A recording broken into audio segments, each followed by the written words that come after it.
Hello and welcome to a rambling discussion with Charlie and Paul, where we dive into the increasingly dynamic world of digital product innovation and the impact that these innovations have on our personal and professional lives.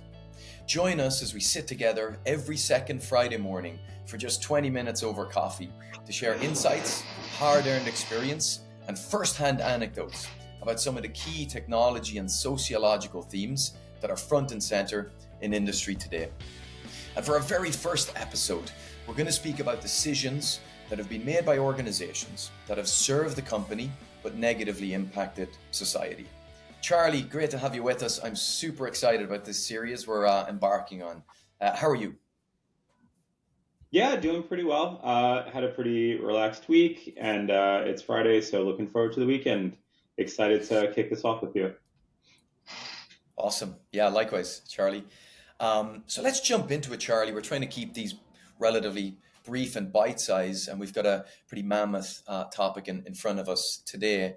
And something that jumped out at me as I was reading a great book recently about the gambling industry. It was quite jarring to read, actually. Is that the organization and people working for that organization continuously made decisions to drive profit, even when they knew these decisions were creating addicts and negatively impacting a significant portion of their customer base. It was really interesting to me, and it got me thinking about all of the other industries in which this has happened over time. What do you think about the causes for these types of decisions? Are these bad people, or is there something else at play here, Charlie? Yeah, that's a very, very complex answer for sure. But I think there's I think about it across a number of different dimensions. I think, well, number one, profit, motive for profit can overshadow like any and all ethics or any and all kind of like implications there may be for end users, right? So in the case of gambling, people who are running the company and working at the company, they want to stay alive, they want to feed their families, they want to have a job that provides for them. So they're gonna, oftentimes people are going to prioritize their own interests over like who may be negatively impacted by that. I think another thing that starts to happen within large companies and just groups of people in general is kind of diffusion of responsibilities. So when you're one cog in a giant wheel that may be, driving gambling addicts to go broke or lose their life, um, you're a small part of you're a small part of that like gigantic machine, and really not taking responsibility for your part with it is so much easier when really what you're doing doesn't ultimately like cause the end thing to happen or you view it that way. That's also combined with like what I think of as kind of like confirmation bias. Well, if I'm in a company of 5,000, 10,000, or even 100 people and we're all working on the same thing, well, maybe it's not actually that bad because everyone else is doing it. And so I feel like it's part of how I'm thinking about it. I also think like third potential motive is really kind of like short-term thinking over long-term sustainability. Now, in the case of gambling specifically, I don't know that pushing things towards gambling addicts impacts long-term sustainability because you're always going to have a steady stream of people who are gamblers and there's always going to be a percentage of them that have problems with addiction with gambling, right? And so, Sure. I, in some cases, short-term thinking can impact long-term sustainability.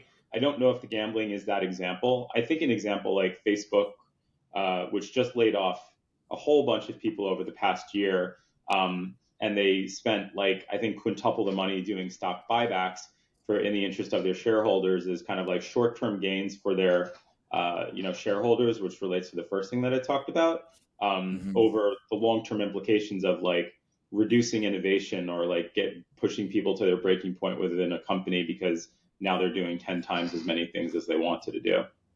Yeah, Um, it's really interesting, Charlie, because what we have there is a whole host of reasons for organizations to make decisions that benefit the organization and don't necessarily benefit society, which is problematic, right? And we've seen it time and time again across, different industries, different organizations. I suppose the point that I wanted to maybe get to next is as we see generative AI take hold across the globe, do you see any inherent risks with regard to corporate decision making? the poor history of decision making within organizations as it pertains to how it impacts society that we should be mindful of? And if so, how do you think about mitigating some of these risks, Charlie? Yeah. Again, I think it's the answer to this is very, very relative, right? I what I have been seeing over the past year or so, especially since OpenAI started to become a thing, was this really strong gravity for like CEOs and leadership in different companies to talk about AI as the future, and our customers want AI, and we're building AI. Well, customers don't want AI per se; they want some kind of solution that AI may drive for them. So I think one of the risks that that AI could cause within kind of like the business decision making process is like leaders making decisions based on buzzwords and based on zeitgeist versus like specific problems to solve or use cases can have significant impact on kind of like the destiny or the trajectory that a company is going on. Um, the other thing is an overestimation of AI's capabilities. Like AI is a tool, just like Excel, just like Microsoft Office, just like a car, really, right? It helps you do something better, more efficiently, more effectively, et cetera, et cetera. But it's also only as useful as the person who's wielding it. In the same way that like everyone has access to Photoshop, but there's only like you have to be really trained in order to use it to produce beautiful graphics. AI does democratize utility in a lot of different ways, but at the end of the day, if you have this idea that like AI can cure all your problems and without kind of like being built on top of a human using it, you're going to have a bad time. There's going to be a lot of decisions that are being made. The Yeah, third thing I would say is kind of like, well, there's a risk of lots of jobs being automated away, and that's the reality of it. sure. Tyler Perry, who's a producer, just paused work on his $800 million studio expansion because he said, "Oh, I saw Sora, the new OpenAI text to video from OpenAI, and said I need to see what this thing is doing. Maybe I'm not going to spend 800 million on a whole video production company." Well, that's a whole bunch of people's livelihoods. That's a whole industry. That's a whole massive impact that it could ultimately have. Um, I think the flip side of that is, with every new piece of technology that comes out that's disruptive, where you're having 100 jobs lost, there's 1,000 new jobs that are potentially invented, right? Of So in the course. case of extending on kind of like what Tyler Perry's doing, well, instead of only a Hollywood or a small subset of people having access to these large production budgets or being able to create content and media, if you're democratizing the ability to create really big, robust media, through AI, well, now you're creating a whole new industry and you're democratizing it. The car put the horse and carriage business out of business, but now we have gas stations, then you have roads, then you have all these different car manufacturers. So at the end of the day, there is some short-term pain for some kind of like long-term benefit. And you can argue that again, like cars have had a detrimental impact on the environment and things like that. But I think it's just risky to think about the implications of AI in a vacuum without fully thinking through. Yes, there's going to be some turnover, but there's also going to be significant upside and new entire industries that are birthed as a result of this. And thinking about that holistically as a leader within a company, I think is incredibly important. So you're not making decisions based on a buzzword or just kind of a binary AI is replacing all these things. Yeah, it's super balanced, Charlie, and I think it's a very forward-thinking mindset to, really understand the benefits that AI will bring. And for sure, it's going to upend a number of industries and people will retrain and it will impact people negatively across the board for some period of time. And I guess when I relate this back to these organizational decisions and whether or not leaders make the right decisions or the wrong decisions for various reasons that are outside of the benefit of their customers, when I relate that to AI, the thing that I think about is more existential threat, right? So in other words, we have organizations now building emergent technologies that we've never seen before. And what we've seen historically, right, with these organizations, let's say tobacco, pharmaceutical companies, gambling companies, as an example, will make decisions for the reasons you mentioned around profitability, around tribalism, and so on, in the interests of the company. And I suppose from my point of view, I fully agree with everything that you've referenced. I wonder what that technological shift is, though, that is maybe a step too far, right? Where this thing comes into market, we're not making the right decisions from an organizational perspective. And at that point, it's too far gone. Something has happened within society that we can't react to for various reasons. And I suppose my question and thought around this is AI that thing? Is AI the thing where if we're not proactive in trying to establish these boundaries and guardrails, and we have organizations that have historically been shown to make bad decisions in a number of different ways, are we at an existential point? And I don't want to sound too dramatic about it, whereby this technology or platform could significantly impact society in a way that's irrevocable, in a way that we can't actually kind of, turn the wheel around and maybe solve for retrospectively. Yeah, I don't know that there's too many pieces of technology that kind of like will disrupt the world in a way that's completely irrevocable, other than like a nuclear bomb or something like that. I would argue that like carbon emissions and climate change and global warming is something that like at this point we haven't really started turning around. I don't know that we will turn that around. So I'd argue that, as far as kind of like the existential existence of humanity, I would argue that kind of like factories and cars and kind of like carbon emissions are a much larger existential threat to than AI, for example. And then that's not to discount kind of the impact that I think AI can and will have on the world, right? I think there's very much a sliding scale in terms of what the impact can be and how detrimental it can be to society. If you try replacing doctors with AI chatbots, that's going to have a Mm, significantly higher impact on the world than giving college students ChatGPT so they can sure. fabricate Right. essays and things like that. So I think number one is to like the impact of AI is relative to kind of like the use case that it's fulfilling, and it's incredibly important to understand Right. that. And Sure. not every piece of AI needs to go through or should be really like regulated to a really like finite degree, depending on what it is. And on the other hand, things related to food, things related to like safety, I do think that AI being used in those use cases does have significantly higher implications. And so Yeah. things like that I think require a little bit more thought, regulation, framework, ways to think about them. Great point. So it's not a one size fits all cookie cutter approach to ensuring that the latest technology, whether it be AI or otherwise, is regulated or safeguarded in the right way. It's contextual. It's based on the use case, it's based on the application, it's based on the potential impact that this technology can have on society, which is a great segue, Charlie, into another point that I wanted to touch on. So within the technology industry, Charlie, we've always had this philosophy, at least in the more recent past, that we move fast and break things.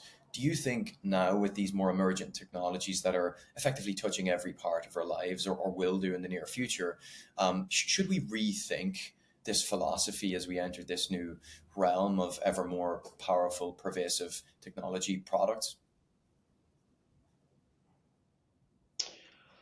Um, yeah, I'm of several minds of this, and like similar to the other response where I think that regulation has to fall on a spectrum.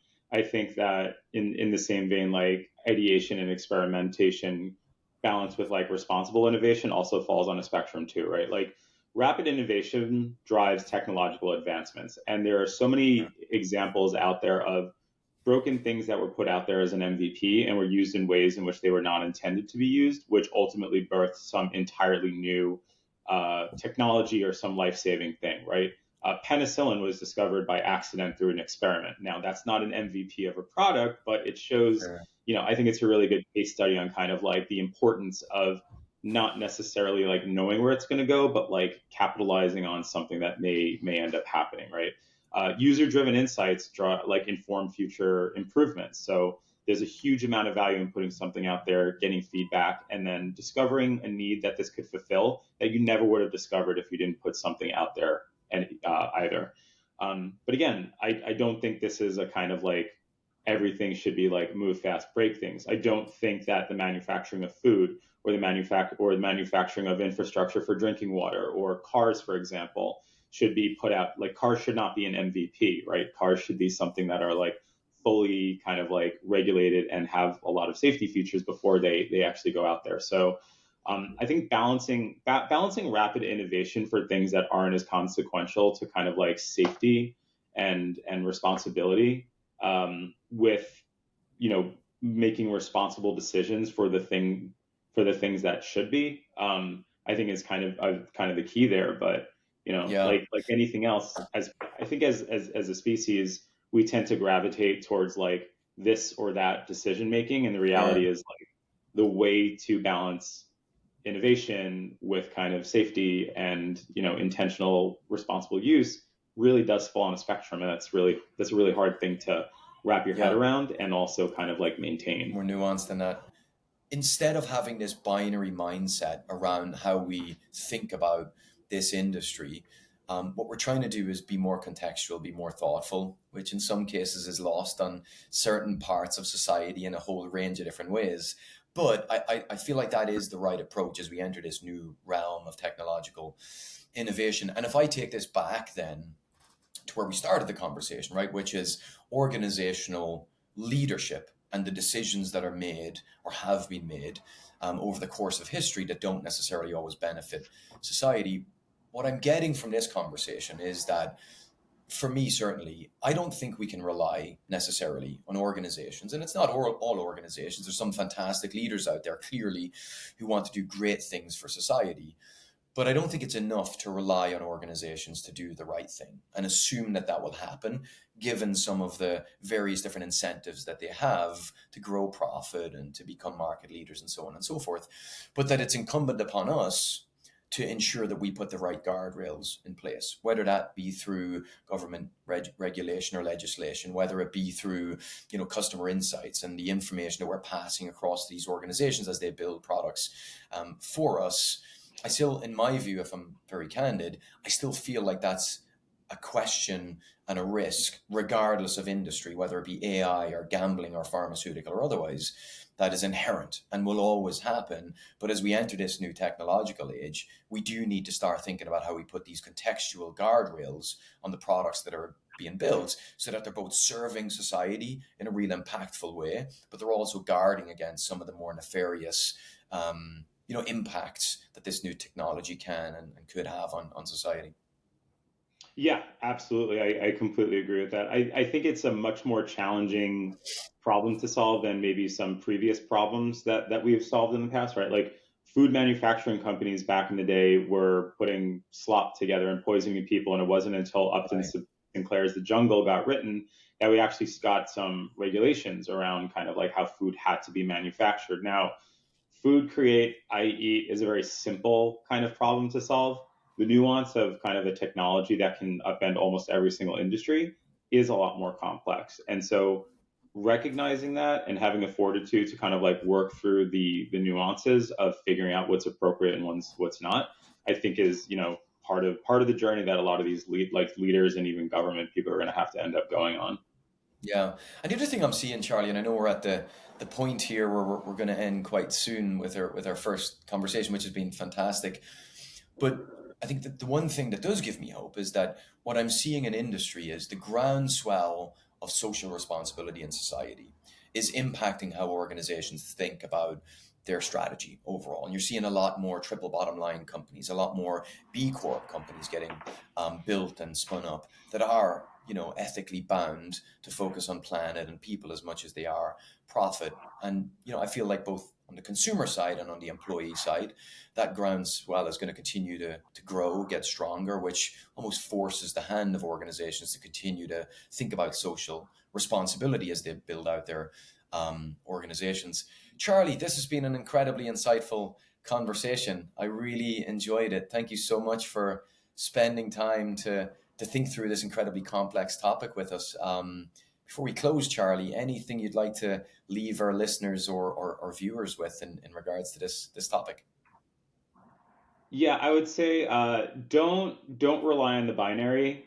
Things like this are neither good nor bad. It's neither black nor white. All these things, like all of these questions and their answers to them, fall on a very complicated spectrum of answers. And it's just something to notice that as people have an aversion or are very into this new idea, I would encourage you to just be skeptical and really think about what are the nuances of and kind of like the spectrum of what the answers could and should be. Fantastic. Yeah, great point, Charlie. Thank you so much Charlie, great to chat with you today. I very much look forward to the next conversation we have. And for those listening and tuning in, thank you so much for joining our first discussion of many. We hope you found this discussion on innovation and leadership and decisions made at the executive level within organizations helpful, insightful, and we hope you continue to tune into our coffee-fueled conversations going forward. Thank you once more. Have a wonderful weekend, and we'll see you all next time. Cheers. Bye.